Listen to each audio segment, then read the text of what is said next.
વાલા દર્શક મિત્રો, જીવન સંદેશની યુટ્યુબ ચેનલના પ્રસારણો માણવા અમે આપ સર્વનું પ્રભુ ઈસુ ખ્રિસ્તના પવિત્ર અને પ્રેમી નામમાં આવકાર કરતા આનંદ અનુભવીએ છીએ. છેલ્લા કેટલાક સમયથી આપણે પ્રભુ ઈસુ ખ્રિસ્તના પ્રેરિતોના જીવન સંબંધી કેટલીક બાબતોથી માહિતગાર થવાનો પ્રયત્ન કરીએ છીએ. એમના જીવનમાંથી બોધપાઠ પ્રાપ્ત કરવાનો પ્રયત્ન કરી રહ્યા છે. પ્રભુ આપણી સહાય કરી રહ્યા છે. આજે જે પ્રભુના પ્રેરિતો સંબંધી આપણે જોવાના છે એમાં યાકૂબ, જેમને નાના યાકૂબ એ રીતે ઓળખીએ છીએ, સિમોન ઝેલોટસ અને યહૂદા જે ઇસ્કારિયોત ન હતા તે, જેમને 3 નામથી પ્રભુના વચનમાં ઓળખવામાં આવે છે. લુક અનુસાર શુભ સંદેશ અને એનો 6ઠ્ઠો અધ્યાય એના 15 ને 16 વચનની અંદર પ્રભુનું વચન આ પ્રમાણે કહે છે: માથી તથા થોમાને, અલ્ફીના દીકરા યાકૂબને તથા સિમોન જેને ઝેલોટિસ કહેતા હતા તેને, યાકૂબના ભાઈ યહૂદાને, યહૂદા ઇસ્કારિયોત જે વિશ્વાસઘાતી હતો તેને. હવે આ જે છેલ્લા જૂથમાં 4 પ્રેરિતો છે તેમનાથી આપણે સવિશેષ અપરિચિત છીએ. યહૂદા ઇસ્કારિયોતને બાદ કરતાં યહૂદા ઇસ્કારિયોત કે જેઓ ખૂબ જ બદનામ અને કુખ્યાત થયા, જેમણે પ્રભુ ઈસુ ખ્રિસ્તને વધસ્તંભે જેડવા માટેના હેતુથી એમને વેચી દીધા હતા, અને અન્ય 8 શિષ્યો કરતાં આ જે 4 શિષ્યો છે એમના પ્રભુ ઈસુ ખ્રિસ્ત સાથેના સંબંધો એ થોડા ઓછા ઘનિષ્ઠ હતા.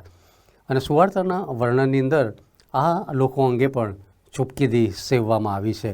જે કંઈ પણ આપણે તેમના વિશે થોડું ઘણું જાણી શકીએ છીએ એ તો તેઓની પ્રેરિત તરીકે નિમણૂક કરવામાં આવી એ વાસ્તવિકતાને આધારે આપણે એમને ઓળખતા થઈએ છીએ. હવે આ સમયે આપણે આપણા માનસપથ પર એક વસ્તુ યાદ રાખવી જોઈએ કે પ્રભુ ઈસુ ખ્રિસ્તને અનુસરવાને લીધે, પ્રભુ ઈસુ ખ્રિસ્તને અનુસરવાના હેતુસર આ લોકોએ સઘળાનો ત્યાગ કર્યો હતો. અને એ બધા વતી સંત પિત્તર એક ઠેકાણે આ પ્રમાણે કહે છે. લુક સુંદર રીતે આ વાત નોંધે છે. લુક અનુસાર શુભ સંદેશ એનો 18મો અધ્યાય અને 28મા વચનમાં પિત્તરે કહ્યું કે જુઓ, અમે પોતાનું બધું મૂકીને તમારી પાછળ આવ્યા છે. આ એ લોકો હતા કે જેમણે પોતાના મકાન, પોતાના ધંધા રોજગાર, જમીન, કુટુંબ, મિત્રો એ સઘળાનો ત્યાગ કરીને, પોતાના કુટુંબનો ત્યાગ, પોતાના મિત્રોનો ત્યાગ કરીને પ્રભુ ઈસુ ખ્રિસ્તની પાછળ જવાનું સ્વૈચ્છિક રીતે પસંદ કર્યું હતું. આ સર્વ લોકોનો ત્યાગ એક શૂરવીરને શોભે એવો ત્યાગ હતો. યહૂદા ઇસ્કારિયોતને બાદ કરતાં એ સર્વ ઘણા બહાદુર અને નિડર પ્રભુના સાક્ષીઓ હતા. હવે સુવાર્તાના જે વૃત્તાંતો જો આપણે વાંચીએ અથવા એનો અભ્યાસ કરીએ તો આપણને તેમના શૌર્ય અને સાહસિકતાના દ્રશ્યો એ વધુ પ્રત્યક્ષ રીતે જોવા મળતા નથી. કારણ કે સુવાર્તાના લેખકો, એમાં માથી અને યોહાન એ 2 જે પ્રેરિત હતા, તથા માર્ક જેઓ સુવાર્તિક હતા, લુક કે જેઓ ઇતિહાસકાર હતા અને વૈદ્ય હતા, એ જે લોકોએ પ્રમાણિકપણે ઈશ્વરના વચનોના વૃત્તાંતો લખ્યા છે, એમાં આ જે પ્રેરિતો છે એ લોકોના સામર્થ્ય અને એમની નિર્બળતાઓ કઈ કઈ હતી એ બધી બાબતોનું ચિત્રાંકન કરવામાં સફળ થયા છે. હવે જે પ્રેરિતોની વાત જ્યારે આપણી પાસે આવે છે ત્યારે પ્રેરિતોને આપણી આગળ કોઈ દંતકથાની અંદર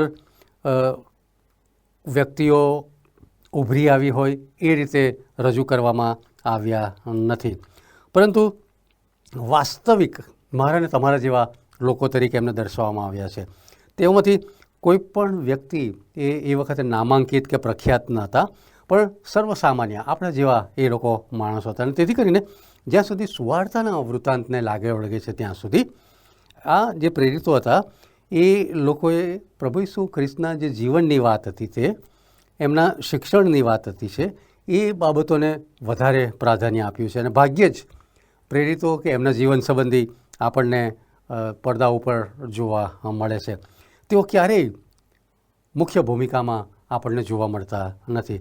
હવે જ્યારે એ લોકોને અગ્રભૂમિમાં અથવા તો આગળ કામ કરતાં દેખાડવામાં આવ્યા છે ત્યારે, અથવા તો એમની ઉપર ફોકસ કરવામાં આવ્યું હોય ત્યારે તેઓ વારંવાર શંકા, અવિશ્વાસ અથવા તો ગૂંચવાડો ઊભો કરતા હોય એવી રીતે જોવા મળે છે. ઘણી બધી વખત પોતે જે છે એના કરતાં જાણે કે પોતાની જાતનું વધારે મૂલ્યાંકન કરતા હોય એવી વિચારસરણીમાં માણનારા લોકો આપણને જોવા મળે છે. અને તેથી કરીને આ પ્રેરિતો દ્વારા થયેલા કોઈ પણ મહાન કાર્યોનું બહુ જૂજ વર્ણન આપણને આ પ્રભુના વચનોની અંદર જોવા મળે છે. આપણને કહેવામાં આવ્યું હતું એ પ્રમાણે જ્યારે પ્રભુ ઈસુ ખ્રિસ્તે આ પ્રેરિતોને આશીષ આપી અને સેવા માટે અલગ કર્યા ત્યારે તેમને સાજાપણું આપવા, સજીવન કરવા, અશુદ્ધ આત્મા કાઢવા માટે, આ તમામ સેવાઓ માટે ખૂબ સક્ષમ કરવામાં આવ્યા હતા. અને તેમ છતાંય આપણે એક ઠેકાણે તો એવું પણ જોઈએ છે, માર્ક અનુસાર સુસંદેશ 9મો અધ્યાય અને 14-29 વચનોમાં એક જુવાનને મૂંગો તથા બહેરો અશુદ્ધ આત્મા વળગેલો હતો. અને એ વખતે પ્રભુ ઈસુ ખ્રિસ્ત આ લોકોને જે વાત કરે છે આ પ્રમાણે હતી. પ્રભુ ઈસુ ખ્રિસ્તનો પ્રત્યુત્તર આ પ્રમાણે હતો: ઓ અવિશ્વાસી પેઢી, હું ક્યાં સુધી તમારી સાથે રહીશ? ક્યાં સુધી હું તમારું ખમીશ? તેને મારી પાસે લાવો. અને તેણે તેઓને કહ્યું કે પ્રાર્થના તથા ઉપવાસ સિવાય બીજા કોઈ ઉપાયથી એ જાત નીકળી શકે તેમ નથી. હવે શિષ્યો અહીં ગૂંચવાડામાં પડ્યા હતા, ક્યાંક અમે કેમ આ કરી શક્યા નહીં. સુવાર્તામાં એક ઠેકાણે કોઈક એક વિશિષ્ટ કામ જો કોઈકે કર્યું હોય અથવા તો કરી શક્યા હોય પ્રભુની કૃપામાં, એ પિત્તર હતા કે જેઓ પાણી ઉપર ચાલ્યા, અને એ પણ લાંબુ ચાલ્યા ન હતા. અને તેથી કરીને સુવાર્તાના વૃત્તાંતોમાં આ પ્રેરિતોને શૂરવીરો તરીકે લેખવામાં આવ્યા નથી. પ્રભુ ઈસુ ખ્રિસ્ત સ્વર્ગમાં પાછા ગયા અને પ્રભુના પવિત્ર આત્મા એમની પર મોકલી આપ્યા. એ લોકોને સક્ષમ કર્યા બાદ એમની શૂરવીરતાના આપણને દર્શન થાય છે. અચાનક આપણે એમને અલગ રીતે મૂલવતા થયા છે. અચાનક આપણે એમને અલગ રીતે કાર્ય કરતા જોયો છે. હવે એ લોકો બળવાન છે, હિંમતવાન છે. તેમણે મહાન ચમત્કારો કર્યા અને જે નવી હિંમત, બળ પ્રાપ્ત કર્યું હતું એ દ્વારા એમણે પૂરેપૂરા જુસ્સાથી, પૂરેપૂરા જોશથી સુવાર્તા પ્રગટ કરી. અને તેમ છતાં પણ પવિત્ર શાસ્ત્ર બાઇબલની નોંધ એ આછી પાતળી છે. પ્રાથમિક રીતે તો આપણે પિત્તર, યોહાન અને આખરે પાઉલ એ લોકોને અગ્રભૂમિની અંદર જોઈએ છે. તે સિવાયના બધા જે અન્ય પ્રેરિતો છે એ લોકો વિશે આપણે ઝાઝી માહિતી પ્રાપ્ત કરી શકતા નથી. એમનો જો કોઈ મહાનમાં મહાન વારસો હોય તો એ મંડળી છે. એક જીવંત ધબકતું એકમ જે તેમની પ્રભુએ એ લોકોને કૃપા આપી અને એ લોકો દ્વારા એ સ્થાપિત થયું અને પ્રભુ એના પાયાના પથ્થર થયા. હવે મંડળી જ્યારે 2000 વર્ષ પુરાણી છે, જે આજે પણ અસ્તિત્વ ધરાવે છે, તેનું કારણ આ માણસોએ પ્રભુ ઈસુ ખ્રિસ્તની સુવાર્તા પૃથ્વીના છેડા સુધી પ્રસારવાનું કાર્ય કર્યું હતું. અને તેનો પ્રારંભ એ લોકોએ એ દિવસોમાં કર્યો હતો. અને અનંતકાળ સુધી એમને એમની આ શૂરવીરતાનો બદલો મળતો રહેશે. તેમનું કાર્ય એ હંમેશા અનંતકાળ સુધી યાદ રાખવામાં આવશે. સુવાર્તાના આ જે વૃત્તાંતો છે એમાં એક બાબત આ પ્રેરિતોને બીજા માણસોથી અલગ પાડે છે, અને એ તો એ છે કે એમના વિશ્વાસની સંગીનતા, એમના વિશ્વાસનું ટકાઉપણું એ અજાયબ હતું. કોઈ પણ સંજોગોની અંદર એ લોકો એ પ્રભુને નિષ્ઠાપૂર્વક વળગી રહેવાનું પસંદ કરે છે.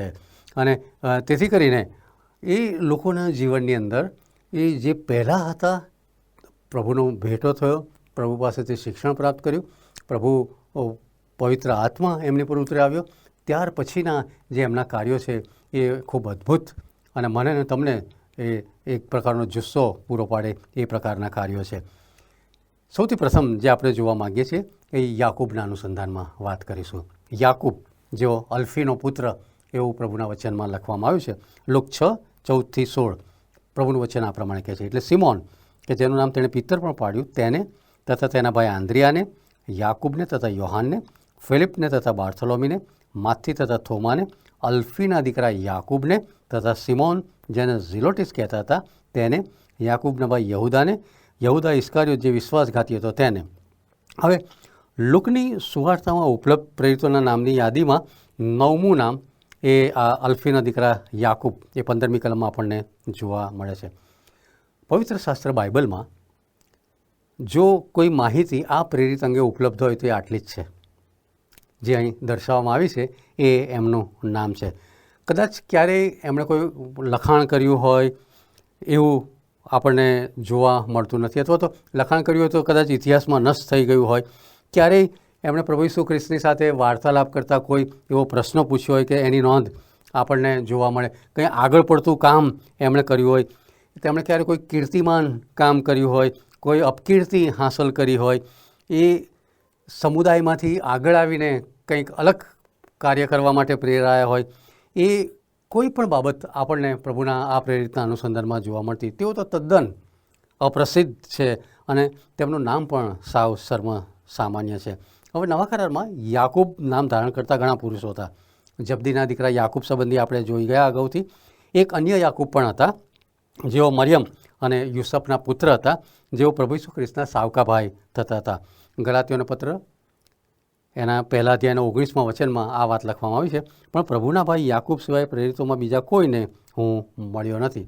સંત પાઉલ આ પ્રમાણે વાત નોંધે છે. પ્રભુ ઈસુ ખ્રિસ્તના સાવકા ભાઈ યાકૂબ એ દેખીતી રીતે જે યરુશાલેમની મંડળીના એક આગેવાન હતા. તેઓ આ જે યરુશાલેમની મંડળી હતી એના પ્રવક્તા હતા અને જેમણે યરુશાલેમની વહીવટી સભામાં અધિકૃત રીતે એક બહુ મોટો નિર્ણય પણ જાહેર કરેલો હતો, જે ઇતિહાસમાં નોંધવામાં આવ્યો છે. અને તેથી કરીને આપણે પ્રેષિતોના કાર્ય એના 15મો અધ્યાય એની 13 થી 21 વચનોની અંદર એમના વિશે આપણે જાણી શકીએ છીએ.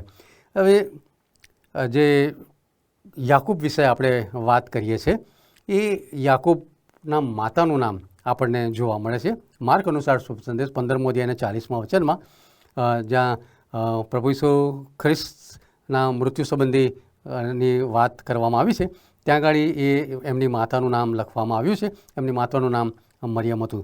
ત્યાં પ્રભુનું વચન આ પ્રમાણે કહે છે, કેટલીક સ્ત્રીઓ પણ વેગળેથી જોતી હતી, તેઓમાં મગદલાની મરિયમ અને નાના યાકૂબની તથા યોસેની માં મરિયમ અને શાલોમી હતા.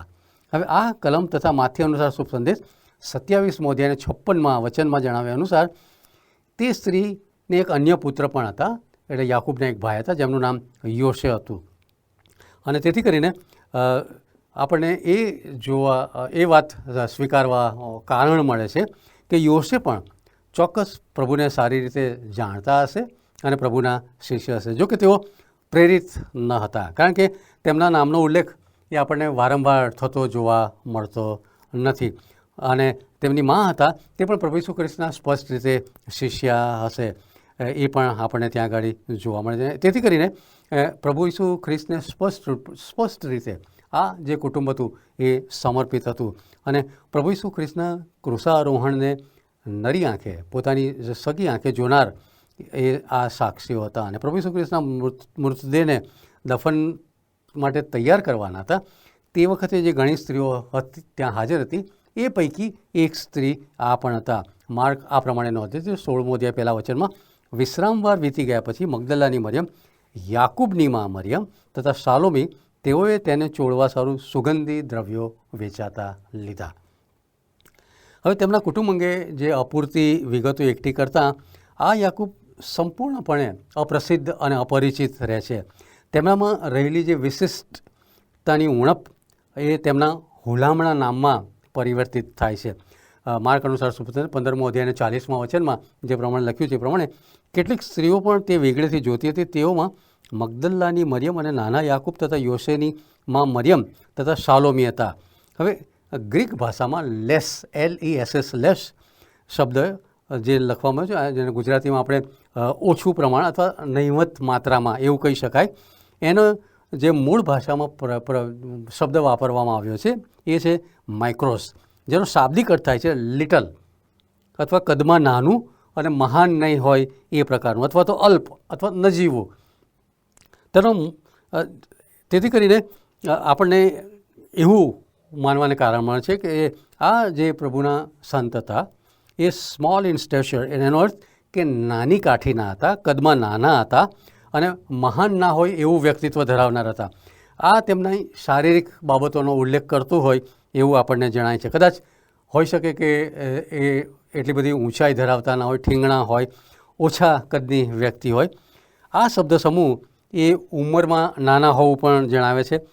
જુવાન હોવાની વાતનો પણ આપણને અહેસાસ થાય છે કે જબદીના દીકરા યાકૂબ તેઓ તેમના કરતાં આ ઉંમરમાં ઘણા નાના હશે, જુવાન હશે, અને તેથી આ જે બે બાબતો છે એ યાકૂબને જુદા દેખાડવા માટે લખવામાં આવી છે. જો તેમનું હુલામનું નામ એ રીતે ઉંમરના તફાવત પ્રમાણે ન હોત તો કદાચ એમને યાકૂબ વડીલ પણ કહેવામાં આવે, પરંતુ સૌથી વધુ આ નામ એ એમના પ્રભાવ ઉપર આધારિત છે. આપણે જાણીએ છીએ કે જબ્દીના દીકરા યાકૂબ એ તો ખૂબ નામાંકિત અને પ્રતિષ્ઠિત વ્યક્તિ હતા એ વખતે. તેમનું કુટુંબ પણ એ વખતના જે મુખ્ય યાજક હતા એ લોકોની સાથે સુપરિચિત અને ગાઢ સંબંધ ધરાવતું હતું. એ આપણે અગાઉ જોઈ ગયા હતા. યોહાન અનુસાર શુભ સંદેશ 18મો અધ્યાય એની 15 અને 16 કલમોની અંદર એ વાત લખવામાં આવી છે. અને એ લોકો પ્રભુ ઈસુ ખ્રિસ્તના ઘનિષ્ઠ વર્તુળની અંદર રહેનારા આ પ્રભુના સેવકો હતા. હવે આ જે બે યાકૂબમાં જે મુખ્ય યાકૂબ હતા એ વધારે જાણીતા હતા, પણ આ જે યાકૂબ નાના હતા એ એમના વિશે જે આપણને માહિતી છે આટલી માહિતી ઉપલબ્ધ છે કે તેઓ યાકૂબ જે હતા એ અલ્ફીના દીકરા હતા, એ રીતે એ જાણીતા છે. આ બધી બાબતો યાકૂબના અનુસંધાનમાં સાચી છે, સત્ય હતી કે તેઓ કદમાં નાના, જુવાન, શાંત પ્રકૃતિના અને હંમેશા પડદાની પાછળ રહીને કાર્ય કરનાર, પાશ્ચાત ભૂમિકામાં રહેનાર એવી વ્યક્તિ હતા. અને 12 શિષ્યોમાં એમનું જે રેખાચિત્ર છે એ એમની ખૂબ સામાન્યમાં સામાન્ય એવું રેખાચિત્ર આપણને જોવા મળે છે.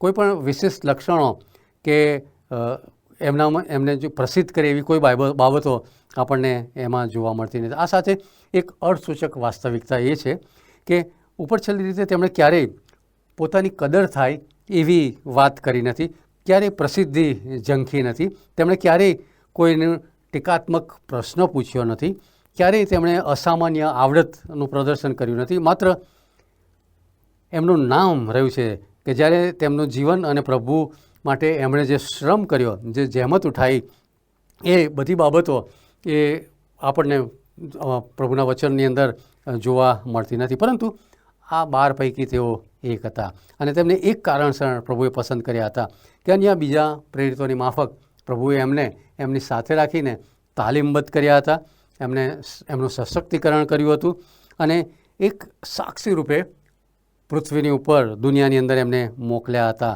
હિબ્રીઓના પત્રના 11મા અધ્યાયની અંદર 33 થી 38 વચનમાં જેમના નામનો ઉલ્લેખ નથી થયો એવા જે કેટલાક શૂરવીરો છે એમાંના આ એક શૂરવીર હતા. અને અનંતકાલિક આ લોકોના નામ અને સાક્ષી એ આપણી આગળ પ્રસિદ્ધ થતા રહેશે, પ્રગટ થતા રહેશે. જેમ આપણે નાના આ યાકૂબ વિશે જોયું અને યાદ કર્યું તે પ્રમાણે એમના વિશે આનાથી વિશેષ આપણે જાજુ જાણતા નથી. પ્રાચીન મંડળીનો જે ઇતિહાસ છે એમાં પણ નાના યાકૂબ અંગે મૌન સેવવામાં આવ્યું છે. કેટલાક પવિત્ર શાસ્ત્રના ધર્મશાસ્ત્રીઓ અથવા તો જે તજજ્ઞો છે એમણે જાણે કે પ્રભુ ઈસુ ખ્રિસ્તના ભાઈ છે એવું કહીને એક ગૂંચવાડો ઊભો કરવાનો પ્રયત્ન કર્યો છે, પણ એ વાત વાસ્તવિક નથી. કારણ કે કેટલાક પુરાવાઓ આપણી પાસે ઉપલબ્ધ છે જે આધારે આ નાના યાકૂબ એ વખતે પર્સિયા અને સિરિયામાં સુવાર્તા લઈને ગયા અને તેમના મૃત્યુ અંગે પણ કેટલા મતમતાંતરો છે. કેટલાક કહે છે કે એમને પથ્થરે મારી નાખવામાં આવ્યા હતા, એમને સખત રીતે મારીને મારી નાખવામાં આવ્યા હતા અને કેટલાક લોકો એવો દાવો કરે છે કે તેમને પ્રભુ ઈસુ ખ્રિસ્તની માફક વધસ્તંભે જડી દેવામાં આવ્યા હતા. આ કેટલીક બાબતો આપણે આ નાના યાકૂબના અનુસંધાનમાં જોઈ શકીએ છીએ. અને તેથી કરીને એમના જીવનમાંથી જે પદાર્થ પાઠ આપણે શીખી શકીએ તો એ છે કે ઈશ્વર એ સેવા માટે મને તમને પસંદ કરી ત્યારે આપણા હૃદય સામે જુએ છે.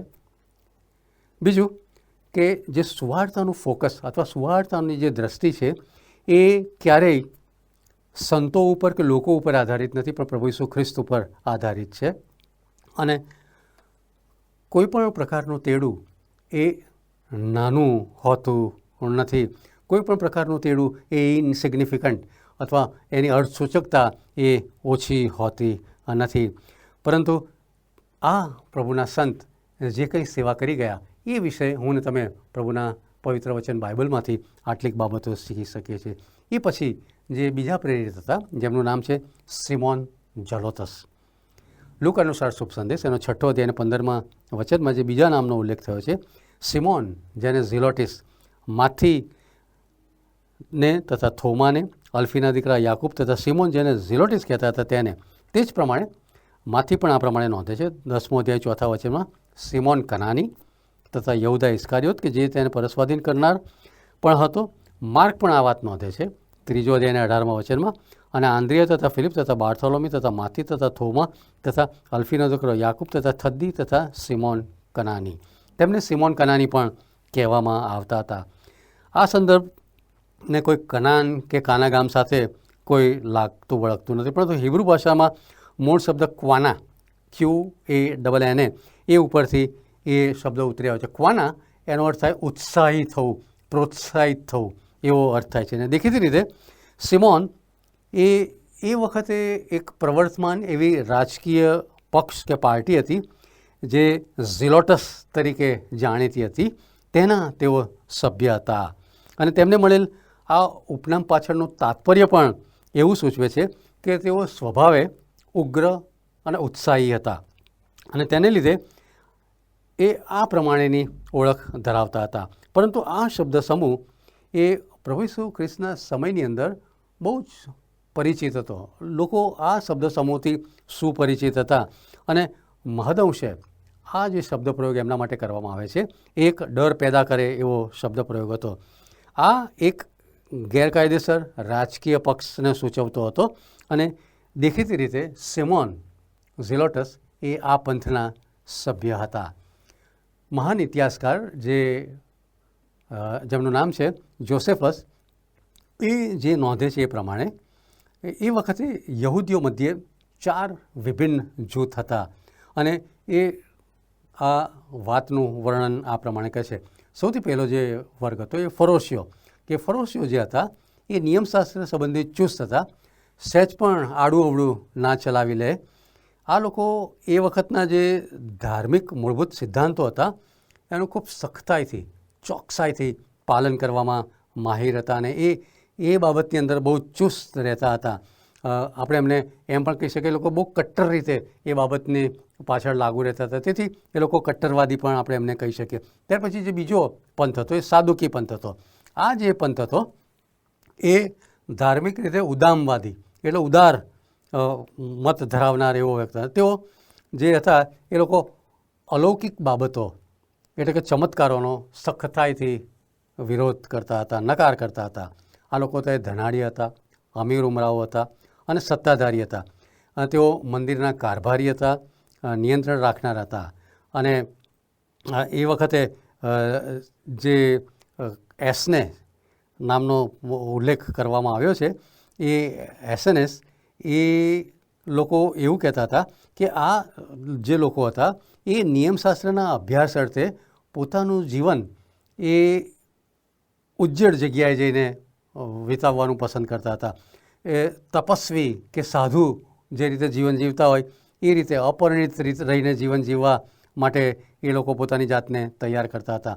તેઓ અરણ્યમાં અને ઉજ્જડ જગ્યાએ વસવાટ કરતા હતા. અને જે ચોથું જૂથ હતું એ હતું ઝિલોટસ. એ લોકો પણ પેલા હેરોદિયન માણસો હતા. એ લોકો હેરોદિયન જે લોકો હતા એ પ્રકારે વધુ પડતી રાજકીય માનસિકતા ધરાવનાર એવો વર્ગ હતો. આ ઝિલોટસ જે પંથમાં માનનારા લોકો હતા એ લોકો એ રોમન લોકોને ધિક્કારતા હતા. તેમનો ઉદ્દેશ એ હતો કે રોમન સલ્તનતને આપણે ઉથલાવી નાખીએ અને એ લોકોની મૂળભૂત જે કાર્યસૂચિ હતી એ પણ એવી હતી કે પોતાનું જે કાર્ય છે એ પાર પાડવા માટે એ લોકો હિંસા કરવા માટે પણ પ્રેરાતા. એ સાથે સાથે છળ કપટ વાપરીને કે ત્રાસવાદી પ્રવૃત્તિ વાપરીને પણ એ પોતાનું ધાર્યું કામ પાર પાડવા માટે સક્ષમ હતા, અથવા તો એ પ્રકારે જ એ લોકો કાર્ય કરતા હતા. અને દરેક પ્રકારે આ જે ઝિલોટિસ જે લોકો હતા એ એક પ્રકારનું ઉગ્રવાદી વલણ ધરાવતા હતા. અને જે પ્રમાણે ફરોશીઓ નિયમશાસ્ત્રનું શાબ્દિક અર્થઘટન કરતા હતા એ રીતે ફરોશીઓની માફક કે ફરોશીઓ હતા એ પાછા શાબ્દિક અર્થઘટન તો પણ રાજકીય હેતુસર એ સમાધાનકારી વલણ પણ ઘણી બધી વખત અપનાવતા હતા. પણ આ જે ઝિલોટસ પંથ હતા એમાં જે લોકો હતા એ લોકો લડાયક, આક્રમક, હિંસક, પેલા બારવટિયા કે લૂંટારા પ્રકારની માનસિકતા ધરાવતા હતા. અને એ લોકોની માન્યતા પણ બહુ ગજબની હતી. એ લોકો એવું માનતા હતા કે માત્ર ઈશ્વરને જ યહૂદી પ્રજા ઉપર હક ચલાવવાનો, અધિકાર ચલાવવાનો હક છે. પ્રભુ એકલા જ એ હકદાર છે કે જે યહૂદી પ્રજા ઉપર અધિકાર ચલાવી શકે, બીજું કોઈ જ નહીં. અને એ લોકો એવું સમજતા હતા અને એવું માનતા હતા કે કોઈ પણ રોમન સિપાહીનો વધ કરો કે કોઈ પણ રોમન આગેવાન રાજકીય આગેવાનનો વધ કરવો કે એનું ખૂન કરી નાખવું કે એને મારી નાખવું એ જાણે કે ઈશ્વરનું કામ કરતા હોય એમાં ખપાવતા હતા. એ રીતની એમની માનસિકતા હતી. અને આ ઝિલોટસ પંથ હતા, ઝિલોટસ પંથમાં માનનારા જે લોકો હતા એ લોકો એવી આશા રાખતા હતા કે મસીહ આવશે અને આ જે રોમન સલ્તનત અત્યારે તેમની પર જુલમ કરી રહી છે, રાજ ચલાવી રહી છે, એને ઉથલાવી નાખશે, ઇસરાયેલનું રાજ પુનઃ સ્થાપન કરશે અને સુલેમાન રાજાનો જે વૈભવ છે એ ફરી પાછો લાવશે. એક માથા ફરેલ રાષ્ટ્રવાદી સમજ કેળવીને જીવન જીવનાર આ લોકો હતા કે જેઓ પોતાની માન્યતાને કારણે પળવારમાં પોતાની જાન નોછાવર કરવામાં અથવા તો બીજા કોઈની જાન લેવામાં ક્યારેય દરકાર કરતા નહોતા. અને એવા જ એક માણસની વાત પ્રેષિતોના કાર્યમાં લુક પણ નોંધે છે. લુક અનુસાર શુભ સંદેશ 5મો અને 37મા વચનમાં, એના પછી વસ્તી પત્રક કરવાના વખતમાં ગાલિલના યહૂદિયાએ બળવો કરીને બહુ લોકોને પોતાની પછવાડે ખેંચ્યા અને તે પણ નાશ પામ્યો અને જેટલા લોકોએ તેનું માન્યું એ સર્વ વિખરાઈ ગયા. ઇતિહાસકાર જોસેફસ પણ આ વાતને સમર્થન આપે છે.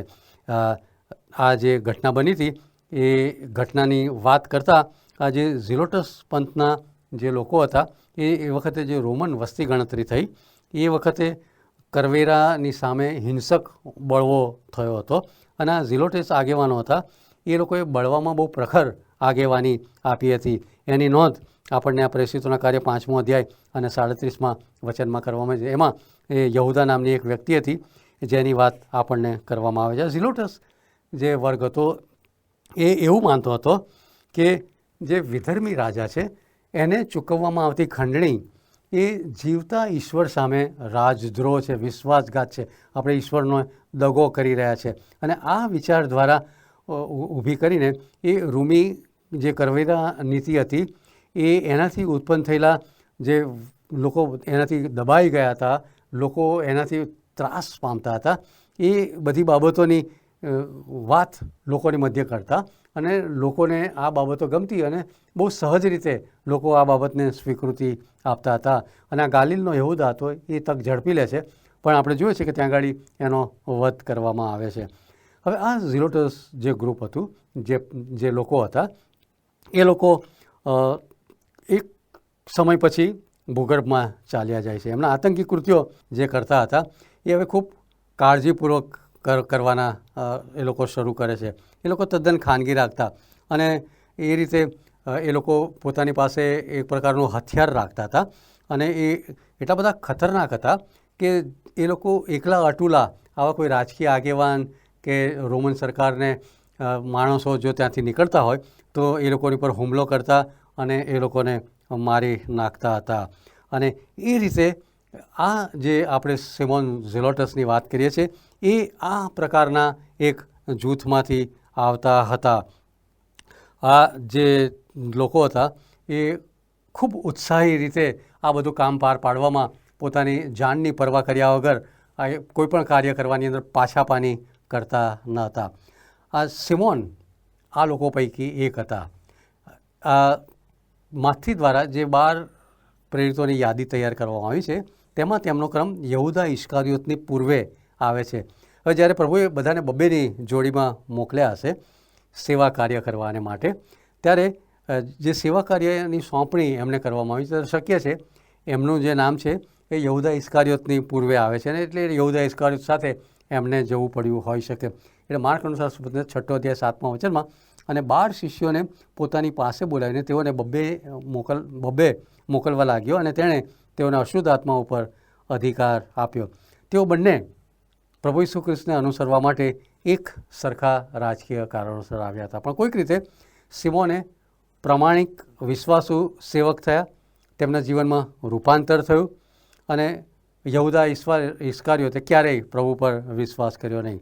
હવે જ્યારે પ્રભુ ઈસુ ખ્રિસ્તે રોમન સલ્તનતને ન ઉથલાવી પરંતુ મૃત્યુ સંદર્ભે વાત કરી ત્યારે ઘણાએ એવી આશા સેવી હશે, એવી આશા રાખી હશે કે જે સિમોન જે આવો ઊંડો જુસ્સો ધરાવે છે, એ એક પ્રકારનો જે ઉત્સાહ ધરાવે છે અને રાજકીય માન્યતામાં એ પોતે ખાતરીપૂર્વક માને છે, તે તેમનો વિશ્વાસઘાત કરશે. કારણ કે તે આ પ્રકારની પ્રવૃત્તિ સાથે સંકળાયેલા હતા, જે ત્રાસવાદી પ્રવૃત્તિ કહી શકાય. પરંતુ આ બધું તેમનામાં પ્રભુ ઈસુ ખ્રિસ્તને મળ્યા પૂર્વે હતું.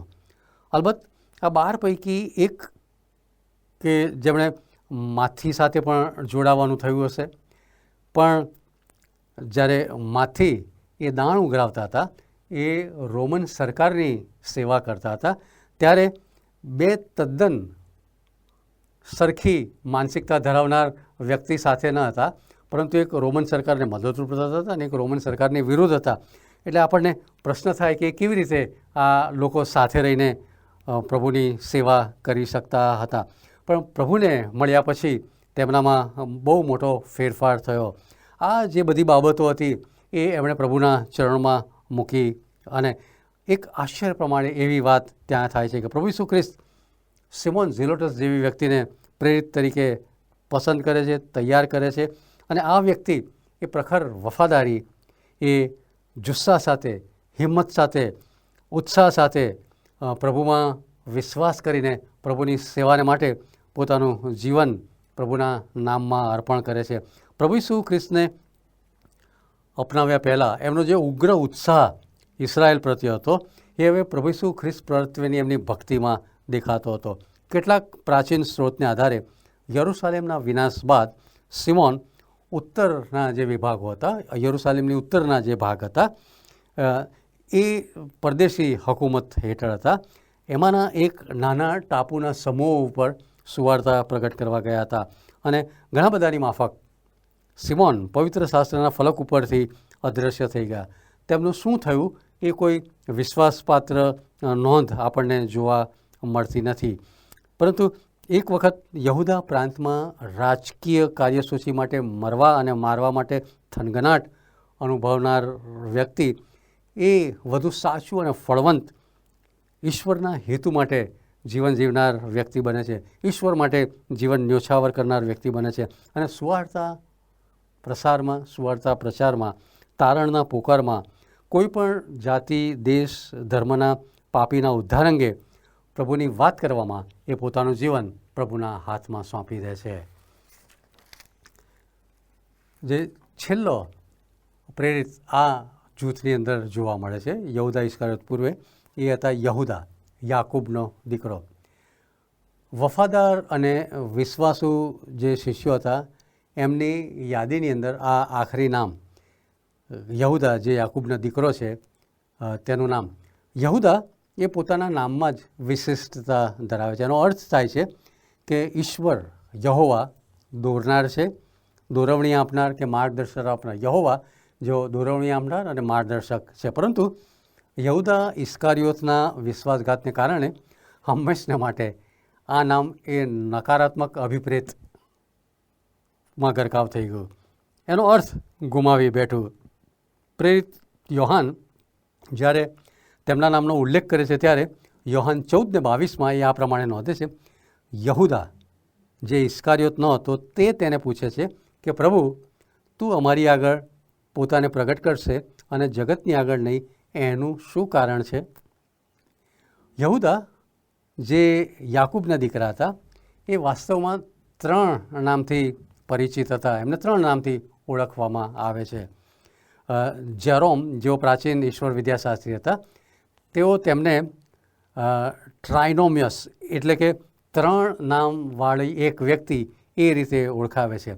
જો માથી અનુસાર શુભ સંદેશ એનો 10મો અધ્યાય અને 3જું વચન તમે અંગ્રેજી ભાષામાં કિંગ્સ જેમ્સ વર્ઝન અથવા તો ન્યૂ કિંગ્સ જેમ્સ વર્ઝન જો વાંચશો અથવા તો એને રિફર કરશો તો ત્યાં ગાડી લેબિયસ કે જેની અર્થ થાદી હતી એવું અંગ્રેજીમાં લખવામાં આવ્યું છે.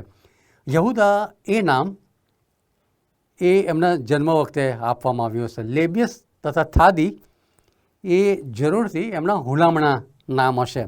હવે થાદીનો અર્થ એવો થાય છે બ્રેસ્ટ ચાઇલ્ડ, માતાના દૂધ ઉપર નિર્ભર એવું બાળક, એક નાનું બાળક કે જેની કાળજી લેવી જરૂરી બને છે. આપણને એક હાસ્યપાત્ર એવું લાગે આ, પણ પેલો અત્યારે પરિચિત શબ્દ મામાઝ બોય એટલે કે માતાનો દીકરો, માવડિયો દીકરો. કદાચ યાકૂબ એ કુટુંબમાં સૌથી નાના હશે, નાની વય ધરાવનાર વ્યક્તિ હશે અને અન્ય બાળકો કરતાં એમની માતા ઉપર વધારે આધાર રાખવો પડતો હશે. એમના માતા એમની વધારે સાર સંભાળ રાખતા હશે, તેથી કરીને એમને આ હુલામનું નામ બન્યું હશે. ત્યાર પછી જે બીજું નામ છે એમનું લેબિયસ. લેબિયસ પણ એ જ પ્રકારનું નામ છે કે લેબિયસ જેનો મૂળ જે શબ્દ છે એ હૃદય સાથે સુસંગતતા ધરાવે છે, જેનો શાબ્દિક અર્થ થાય છે હાર્ટ ચાઇલ્ડ, એટલે કે હંમેશા હૃદયમાં કે અંતરમાં નિવાસ કરનારું બાળક, કે જે બાળકને પોતાની છાતીથી અળગું ના કરી શકાય એ પ્રકારનું બાળક. હવે આ બંને નામ જે એમને આપવામાં આવ્યા તે સૂચવે છે કે તેમનું હૃદય એ બાળક જેવું કોમળ હતું. કેટલું રસપ્રદ એવી આ વાત છે કે આવું સૌમ્ય બાળક, જે બાળક જેવું હૈયું ધરાવનાર વ્યક્તિ એ સિમોન ઝિલોટસ, જે કટ્ટરવાદી માનસિકતા ધરાવતા હતા, એની સાથેના પ્રેરિત જૂથની અંદર સેવારત છે. પ્રભુ એ આ બંને પ્રકારના લોકોનો ઉપયોગ કરી શકે છે. ઝિલોટસ પણ મહાન ઉપદેશક થયા, અને એ સાથે સાથે આ કોમળ હૃદય અને અનુકંપાથી ભરપૂર એવા હૃદયવાળા, શાંત અને સૌમ્ય અને સુમધુર આત્મા ધરાવનાર યાકૂબ પણ એટલા જ પ્રભુના પ્રમાણિક સેવક થયા. અને સાથે મળીને તેઓ એ 12મા ખૂબ જટિલ અને કુતૂહલ વૃત્તિથી ભરપૂર એવા આ એક જૂથની અંદર પોતાની સેવાઓ એ પ્રદાન કરે છે. આ જે ત્રીજું જૂથ હતું લેબિયસ થાદી ઓછેવંતે, આ જે જૂથની અંદર હતું એમાં ખૂબ અપ્રસિદ્ધ રહે છે. તેમની અપ્રસિદ્ધિ ઉપર જો આપણે જોઈએ તો એના લીધે એમની આદરણીયતા કે એમને જે માનવંત સ્થાન છે એના લીધે એ ઓછું થઈ જતું નથી. એ પણ એક સબળ અને સફળ ઉપદેશક થયા. નવા કરારમાં એક પ્રસંગ છે કે જ્યાં આ યહૂદા લેબિયસ કે થાદીની આસપાસ ગૂંથાયેલો એવો પ્રસંગ છે. એ જોવા માટે આપણે પ્રેરિત યોહાન કે જે ઉપલી મેળીની અંદર પ્રભુ ઈસુ ખ્રિસ્તના વિવરણની જે નોંધ કરે છે ત્યાં આપણને જોવા મળશે. યોહાન અનુસાર શુભ સંદેશ એનો 14મો અધ્યાય અને 21મું વચન. ત્યાં પ્રભુનું વચન આ પ્રમાણે કહે છે, જેની પાસે મારી આજ્ઞાઓ છે અને જે તેઓને પાળે છે તે જ મારા પર પ્રેમ રાખે છે, તેના પર મારો બાપ પ્રેમ રાખશે અને હું તેના પર પ્રેમ રાખીશ અને તેમની આગળ હું પોતાને પ્રદર્શિત કરીશ. ત્યારબાદ યોહાન આગળ ઉમેરે છે કે યહૂદા કે જે ઇસ્કારિયોત નહોતા તે તેને પૂછે છે કે પ્રભુ, તમે અમારી આગળ પોતાને પ્રગટ કરશો અને જગતની આગળ નહીં, તેનું શું કારણ છે? અહીંયા આપણને એક કોમળ હૃદયની વ્યક્તિની માનવતાના દર્શન થાય છે. કોઈ પણ ઉદ્ધત કે અવિનયી એવો પ્રશ્ન તેઓ પૂછતા નથી. વધુ પડતા આત્મવિશ્વાસ સાથે કોઈ રજૂઆત કરતા નથી. જેમ પિત્તરે એક વખત કર્યું હતું એમ, અને પછી પ્રભુ એમને ઠપકો પણ આપે છે. તેમનો પ્રશ્ન એ સંપૂર્ણ સૌમ્યતાથી ભરપૂર, તદ્દન નમ્ર અને કોઈ પણ પ્રકારના અભિમાન રહિત એવો પ્રશ્ન તેઓ પ્રભુને પૂછે છે. તેઓ એવું માનવા તૈયાર ન હતા કે પ્રભુ ઈસુ ખ્રિસ્ત સામાન્ય હલકા સમુદાયના 11ના આ જૂથ આગળ પ્રગટ થશે અને સમગ્ર વિશ્વ આગળ નહીં. શા માટે પ્રભુ એવું કહે છે? કારણ કે આખરે તો પ્રભુ ઈસુ ખ્રિસ્ત સમગ્ર સૃષ્ટિના તારણહાર છે. તેઓ આ પૃથ્વીના કાયદેસરના વારસ છે. એ રાજાઓના રાજા અને પ્રભુના પ્રભુ છે. તેઓ હંમેશા એવી ધારણા હતા કે પ્રભુ એમનું રાજ્ય સ્થાપન કરવા માટે અહીં આવ્યા છે અને હવે એ રાજ્ય સ્થાપન કરીને પોતાની સત્તા અખત્યાર કરવાના છે. માફી અને તારણની જે વાત હતી એનો શુભ સંદેશ હતો એ ચોક્કસ એ વખતે એ લોકો માટે નવો સૌ હતો અને શિષ્યો સારી રીતે જાણતા હતા.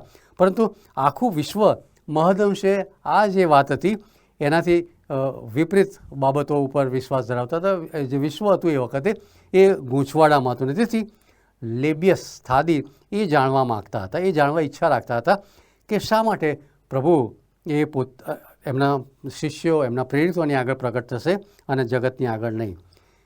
આ પ્રભુના એક પવિત્ર અને વિશ્વાસી એવા શિષ્ય હતા. આ માણસ પ્રભુને પ્રેમ કરનાર એવી વ્યક્તિ હતા અને પોતાના જીવનમાં એ તારણના સામર્થ્યનો અનુભવ કરનાર એવી વ્યક્તિ હતા. અને વિશ્વ માટે એમને પ્રભુ ઈસુ ખ્રિસ્તમાં એક આશા દેખાતી હતી. એ જાણવા માગતા હતા કે પ્રભુ તમે શા માટે અમારે બહારની આગળ જ પ્રગટ થશો? શા માટે સમગ્ર વિશ્વ આગળ નહીં? કારણ કે તમારું વચન એ સમગ્ર વિશ્વમાં જાય એ ખૂબ જરૂરી છે એ માનવા માટે તૈયાર એવી એ વ્યક્તિ હતા. પ્રભુ ઈસુ ખ્રિસ્તે એમને જે પ્રાર્થના શીખવી હતી એ પણ એમને યાદ હતી. લોકોનો શુભ સંદેશ એના 11મા અધ્યાયના 2 વચનમાં પ્રભુ કહે છે, તમારું રાજ્ય આવો. એટલે એ પોતે એવું માનતા હતા કે પ્રભુનું રાજ્ય પૃથ્વી પર આવવું જોઈએ, પણ પ્રભુ તો એમ કહે છે કે હું પૃથ્વી જગત આગળની પણ તમારી આગળ પ્રગટ થઈશ. અને તેથી પ્રભુ ઉપર પ્રેમ રાખનાર આ પ્રભુના સંત એમને પૂછે છે કે પ્રભુ તમે અમારી પર પ્રેમ રાખો છો, અમારી આગળ પ્રગટ થશો, પણ શા માટે સમગ્ર જગત આગળ નહીં? અને તેથી કરીને પ્રભુ એ બહુ જ સુંદર રીતે યોહાન અનુસાર 14મો અધ્યાય 23મા વચનમાં આ પ્રમાણે કહે છે. પ્રભુ ઈસુ ખ્રિસ્ત ઉત્તર આપે છે. ઈસુએ ઉત્તર આપ્યો કે જે કોઈ મારા પર પ્રેમ રાખતો હશે તો તે મારું વચન પાળશે, અને મારા બાપ તેમના પર પ્રેમ રાખશે, અને અમે તેમની પાસે આવીને તેમને સાથે રહીશું. જે કોઈ પ્રભુ ઈસુ ખ્રિસ્ત ઉપર પ્રેમ રાખશે તેમની આગળ પ્રભુ ઈસુ ખ્રિસ્ત પ્રગટ થશે. હજી સુધી શા માટે પ્રભુએ સમગ્ર વિશ્વનો કબજો નથી મેળવી લીધો? શા માટે હજી પોતાને દુનિયાની આગળ પ્રગટ થવા માટે પ્રભુ ના પાડી રહ્યા છે? હવે પ્રભુ અહીં જે જવાબ આપે છે એ એમના માટે પૂરતો હતો, કારણ કે પ્રભુ એ બાહ્ય રીતે કોઈ વિશ્વનો કબજો મેળવવા આવ્યા ન હતા.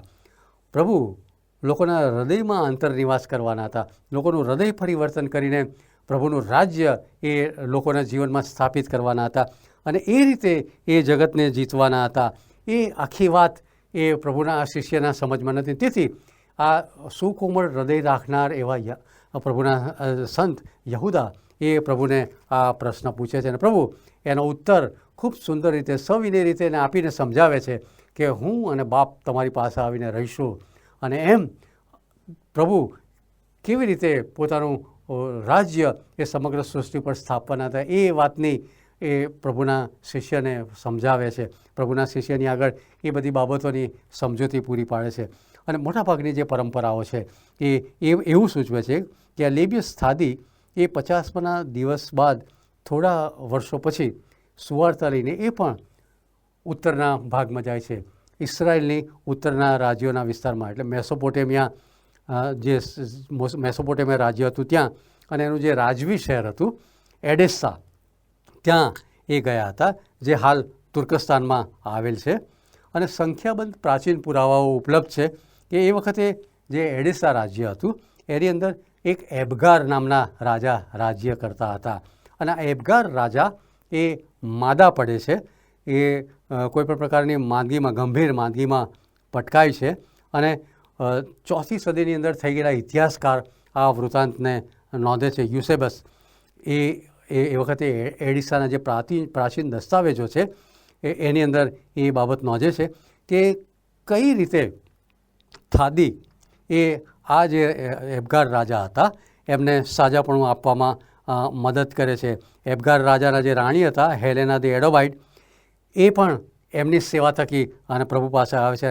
અને સૌ પ્રથમ એક વિશ્વાસી રાજા ત્યાં આગળ પેદા થાય છે, જે પ્રભુના સેવક થકી પોતાનું જીવન પ્રભુને સોંપે છે. પારંપરિક રીતે આ જે પ્રેરિત હતા યહૂદા, લેબિયસ થાદીનું પ્રતીક એ ડંગોરો અથવા તો ડાંગ, લાકડી, મોટી જાડી લાકડી ડાંગ જેને આપણે કહીએ છીએ, એ એમનું પ્રતીક હતું.